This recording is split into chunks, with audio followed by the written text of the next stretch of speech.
जब कौरव पांडव महाभारत के युद्ध को चले तब राजा धृतराष्ट्र ने कहा, मैं भी युद्ध को देखने चलूंगा।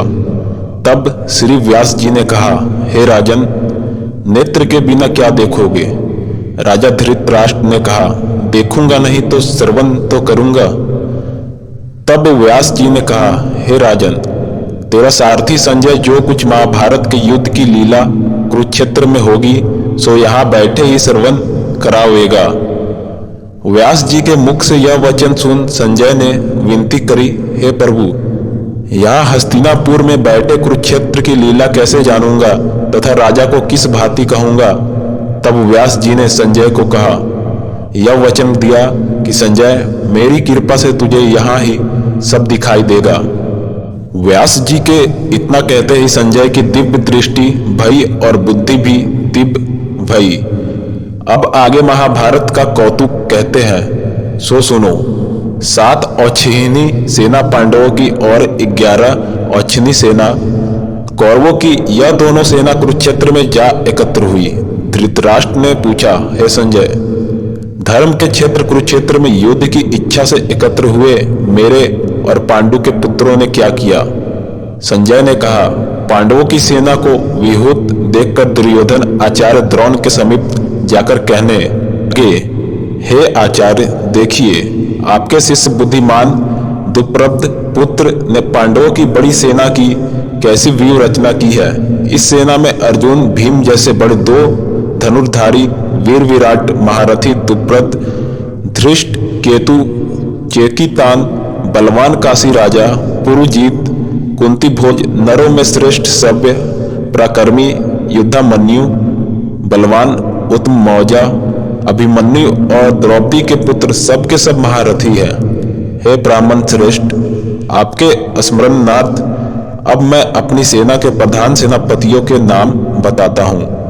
आप भीष्म, कर्ण, युद्ध विजय, कृपाचार्य, अश्वत्थामा, विक्रम सोमदत्त का पुत्र, भूरिश्रवा और बहुत से शूरवीर मेरे लिए प्राण तक देने के लिए तैयार है। ये लोग शस्त्र चलाने में अति निपुण है। हमारी सेना का जिसके भीष्म रक्षक है अपरिमित बल है और उनकी सेना जिसके भीम रक्षक है थोड़ा बल है। अब आप सब अपने 2 मोर्चों पर सावधान रहकर सेनापति की रक्षा कीजिए। भीष्म पितामह ने दुर्योधन को प्रसन्न करते हुए और ऊंचे स्वर में गरजते हुए शंख बजाया। फिर वहां चारों ओर शंख, नगाड़े, ढोल, गोमुखी आदि बाजे बजने लगे, जिनका बड़ा भयंकर शब्द हुआ, जिसके अनंतर श्री कृष्ण और पांडव अर्जुन ने दिव्य शंखों को बजाया। श्री कृष्ण ने 5 जन्य और अर्जुन ने भी देवदत्त नामक शंख को और भीष्म ने करने वाले भीम ने पौंड्रक नामक बड़े शंख को बजाया।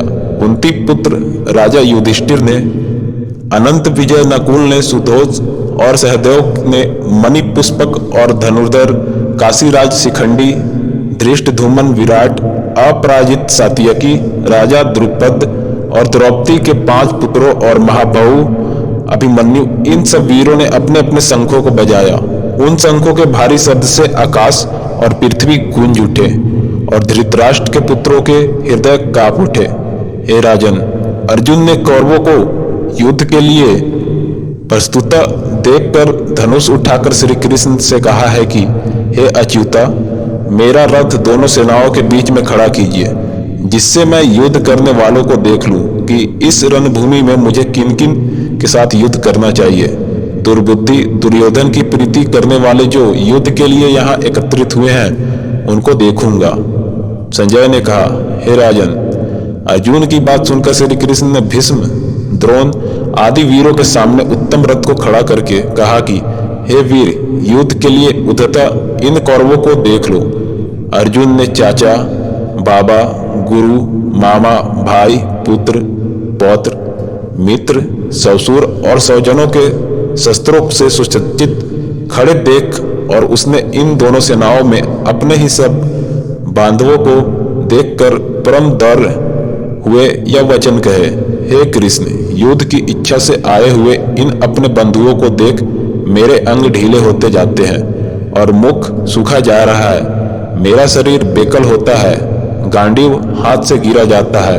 हे केशव, मुझ में यहाँ खड़े रहने की सामर्थ्य नहीं है और सब लक्षण मैं उल्टे देख रहा हूँ और संग्राम में अपने स्वजनों का वध करके कोई लाभ नहीं होगा। हे कृष्ण, मैं जीत, राज और सुख भी नहीं चाहता हूँ। हे प्रभु, हमको राज, भोग तथा जीवन से क्या काम है, क्योंकि जिनके लिए राज, भोग और सुख की इच्छा की जाती है वे सब इस युद्ध में प्राण और धन की इच्छा छोड़ मरने को तैयार है।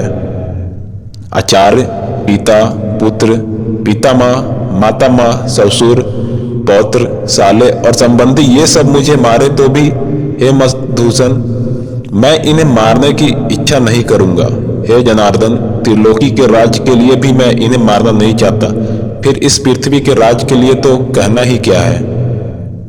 हे जनार्दन, धृतराष्ट्र के पुत्रों को मारकर हमारा क्या भला होगा, इसलिए हमें अपने भाई धृतराष्ट्र के पुत्रों को मारना अनुचित है। हे माधव, स्वजनों को मारकर क्या हम सुखी हो सकते हैं? ये सब लोभ के वशीभूत हैं और कुल के नाश करने तथा मित्र द्रोह करने में, पाप द्रोह करने में पाप को नहीं देखते। कुल नाश के दोष को जानते हुए भी हमको इस पातक से क्यों नहीं दूर रहना चाहिए? कुल का नाश होने से कुल के प्राचीन धर्म नष्ट हो जाते हैं, फिर धर्म नाश होने से कुल में पाप बढ़ता है। हे कृष्ण, पाप से कुल की स्त्रियां व्यभिचारिणी होती है, जिससे वंशसंकर संतान उत्पन्न होती है। वह वंशसंकर जिन पुरुषों ने कुल को नष्ट किया है उनको तथा उस कुल को नरक में पहुंचाते हैं, क्योंकि श्राद्ध तर्पण आदि बंद हो जाते हैं। वंशसंकर बनाने वाले दोषों से कुल ध्वंसकों के जाति धर्म और कुल धर्म निरंतर नाश होते हैं। हे जनार्दन, मैंने बराबर सुना है कि कुल धर्म नष्ट होने से निश्चय नरकवास करना होता है।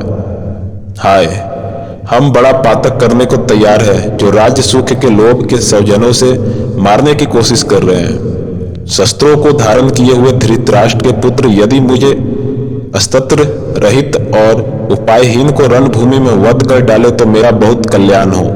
संजय ने कहा है, हे राजन, यह कहकर दुखित होकर अर्जुन ने धनुष बाण फेंक दिया और रथ के पिछले भाग में जा बैठा। प्रथम अध्याय का महात्म्य प्रारंभ। एक समय पार्वती ने पूछा, हे महादेवी जी, किस ज्ञान के बल से आपको संसार के लोग शिव कर पूजते हैं? मृगछाला ओढ़े अंगों में शमशानों की विभूति लगाए, गले में सर्प और मुंडों की माला पहन रहे हो, इनमें तो कोई पवित्र नहीं, फिर आप किस ज्ञान से पवित्र हो? वह आप कृपा कर कहिए। श्री महादेव जी बोले, हे प्रिय, सुनो, गीता ज्ञान को हृदय में धारण करने से मैं पवित्र हूँ और उस ज्ञान से मुझे बाहर के कर्म व्यापते नहीं। तब पार्वती ने कहा, हे भगवान, जिस गीता ज्ञान की आप ऐसा स्तुति करते हैं उनके श्रवण करने से कोई कृतार्थ भी हुआ है। तब महादेव जी ने कहा, इस ज्ञान को सुनकर बहुत जिज्ञासु हुए और आगे भी होंगे। मैं तुझको एक पुरातन कथा सुनाता हूँ, तू श्रवण कर। एक समय पाताल लोक में शेषनाग की सैया पर श्री नारायण जी नैन मूंद कर अपने आनंद में मग्न थे। उस समय भगवान के चरण चापती हुई श्री लक्ष्मी जी ने पूछा, हे प्रभु, निद्रा और आलस्य उन पुरुषों को व्यापता है जो जीव तामसी है, फिर आप तो तीनों गुणों से अतीत हो, आप तो नेत्र मुंद रहे हो, यह मुझको बड़ा आश्चर्य है। श्री नारायण जी बोले, हे लक्ष्मी, मुझको निद्रा आलस्य नहीं व्यापता। एक शब्द रूप जो भागवत गीता है उसमें जो ज्ञान है उसके आनंद में मग्न रहता हूँ। जैसे 24 अवतार मेरे उसमें जो स्वरूप है, तैसे वह गीता शब्द रूप अवतार है। इस गीता में यह अंग है। 5 अध्याय मेरा मुख है, 5 अध्याय मेरी भुजा है, 5 अध्याय मेरा हृदय और मन है, 16वां अध्याय मेरा उदर, 17वां अध्याय मेरी जंघा है, 18वां अध्याय मेरे चरण। सब गीता के जो श्लोक हैं सो मेरी नाड़ियां हैं और जो गीता के अक्षर है सो मेरे रोम है। ऐसा जो मेरा शब्द रूपी गीता ज्ञान है, जिसके अर्थ में हृदय में विचारता हूँ और बहुत आनंद को प्राप्त होता हूँ। श्री नारायण जी ने कहा है, हे लक्ष्मी, गीता ज्ञान को सुनकर बहुत जीव कृतार्थ हुए हैं, सो तू सुन। शूद्रवन एक प्राणी था जो चंडालों के कर्म करता था और तेल लवण का व्यापार करता था। उसने बकरी पाली। एक दिन वह बकरी चराने को बाहर गया, वृक्षों के पत्ते तोड़ने लगे। वहां सर्प ने उसे डस लिया, तत्काल प्राण निकल गए। मरकर उसने बहुत नरक भोगे। फिर बैल का जन्म पाया और उस बैल को भिक्षुक ने मोल ले लिया। वह भिक्षुक उस पर चढ़कर सारा दिन मांगता फिरा। जो कुछ भिक्षा मांग कर लावे वह कुटुंब के साथ मिलकर खावे। वह बैल सारी रात द्वार पर बांधे रहे, उसके खाने पीने के भी खबर न लेवे। कुछ थोड़ा सा भूसा उसके आगे डाल देवे। जब दिन चढ़े फिर बैल पर चढ़कर मांगता फिरे। कई दिन गुजरे तो वह बैल भूख का मारा गिर पड़ा, पर उसके प्राण नहीं छूटे। नगर के लोग देखा करे, कोई तीर्थ का फल दे, कोई व्रत का फल दे, पर उस बैल के प्राण छूटे नहीं। एक दिन गणिका आई। उसने मनुष्य से पूछा, ये भीड़ कैसी है? तो उन्होंने कहा, इसके प्राण जाते नहीं, अनेक पुण्यों का फल दे रहे हैं, तो भी इसकी मुक्ति नहीं होती। तब गणिका ने कहा, मैंने जो किया है तिसका फल बैल के निमित्त दिया। इतना कहते ही बैल को मुक्ति हुई। तब बैल ने एक ब्राह्मण के घर में जन्म लिया। पिता ने उसका नाम सुशर्मा रखा। जब बड़ा हुआ तो माता पिता ने इसको पढ़ाया। तब इसको पिछले जन्म की सूझ रही थी। इसने एक दिन मन में विचार किया, जिस गणिका ने बैल की योनि से छुड़ाया था तिसके दर्शन करूंगा। विप्र चलता चलता गणिका के घर गया और कहा, तू मुझे पहचानती है गणिका? गणिका ने कहा, मैं नहीं पहचानती। तू कौन है? मेरी तेरी क्या पहचान है? तू विप्र, मैं वैश्या। तब विप्र ने कहा, मैं वही बैल हूं जिसको तुमने अपना पुण्य दिया। तब मैं बैल की योनि से छूटा। अब मैंने विप्र के घर जन्म लिया है, तू अपना वह पुण्य बता। गणिका ने कहा, मैंने अपने जाने कोई पुण्य नहीं किया, पर मेरे घर एक तोता है, वह कुछ पढ़ता है, मैं उसके वाक्य सुनती हूँ। उस पुण्य का फल मैंने तेरे निमित्त दिया था। तब विप्र ने तोते से पूछा कि तू सवेरे क्या पढ़ता है? तोते ने कहा, मैं पिछले जन्म में विप्र का पुत्र था। पिता ने मुझे गीता के पहले अध्याय का पाठ सिखाया था। एक दिन मैंने गुरुजी से कहा, मुझको तुमने क्या पढ़ाया है? तब गुरुजी ने मुझे शाप दिया कि तू सुआ हो जा। तब मैं सुआ हुआ। एक दिन फंदक मुझे पकड़ ले गया। एक विप्र ने मुझे मोल लिया। यह विप्र भी अपने पुत्र को गीता का पाठ सिखाता था। मैंने भी वह पाठ सीख लिया। एक दिन विप्र के घर चोर पड़े, उनको धन प्राप्त न हुआ तो पिंजड़ा उठा ले गया। उन चोरों की यह गणिका मित्र थी। मुझे इसके पास ले आया। सो मैं नित्य गीता के पहले अध्याय का पाठ करता हूँ, यह सुनती हूँ, पर इस गणिका की समझ में नहीं आता जो मैं पढ़ता हूँ। वही पुण्य तेरे निमित्त दिया था। सो हे लक्ष्मी, गणिका ने ही भले काम ग्रहण किए। नित्य प्रति स्नान करे और गीता के प्रथम अध्याय का पाठ करे, इससे उसकी मुक्ति हुई। श्री नारायण ने कहा, लक्ष्मी, जो कोई अजान कर भी गीता का पाठ करे या श्रवण करे उसको भी मुक्ति मिलेगी। तो दोस्तों, अब मैं मिलता हूँ आपसे दूसरे अध्याय में।